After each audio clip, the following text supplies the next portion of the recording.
Hi guys, আমি স্নেহা, দেখছি আমার ইউটিউব চ্যানেল। তো তোমাদের সাথে আজকে একটা মিনি ব্লগ শেয়ার করতে চলেছি। তাহলে চলো তোমরা দেখতে থাকো। আমার হাতে দেখছো যেই জিনিসগুলো, সেগুলো দিয়ে আজকে কী করবো তাহলে তোমরা দেখো। আজকে যেহেতু 7ই জুলাই, শুভ রথযাত্রা, তো আমি এই জিনিসগুলো দিয়ে আজকে রথের ডেকোরেশন করব। তো চলো তোমরা দেখতে থাকো। দেখো, আমি তোমাদেরকে রথটা দেখাই। তাহলে আমি কোন রথটা সাজাতে চলেছি আর কি, তাকে আমি সাজাতে চলেছি, তো তোমরা দেখতে থাকো।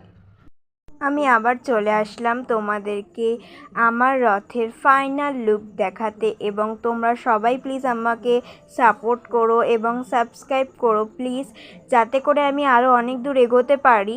তো চলো দেখা যাক আমার রথের ফাইনাল লুকটা কেমন হলো, তোমাদের ভালো লাগলো কিনা। আশা করি তোমাদের ভালো লাগবে। চলো তাহলে দেখে নাও। এটা হচ্ছে আমার রথের ফাইনাল লুক। তো কেমন হয়েছে তোমরা সবাই প্লিজ কমেন্ট করে জানিও, এবং তোমাদের রথ কেমন করে সাজালে সেগুলো আমাকে প্লিজ বলো। শুভ রথযাত্রা সকলকে, আমার সকল প্রিয় বন্ধুদেরকে জানাই শুভ রথযাত্রা।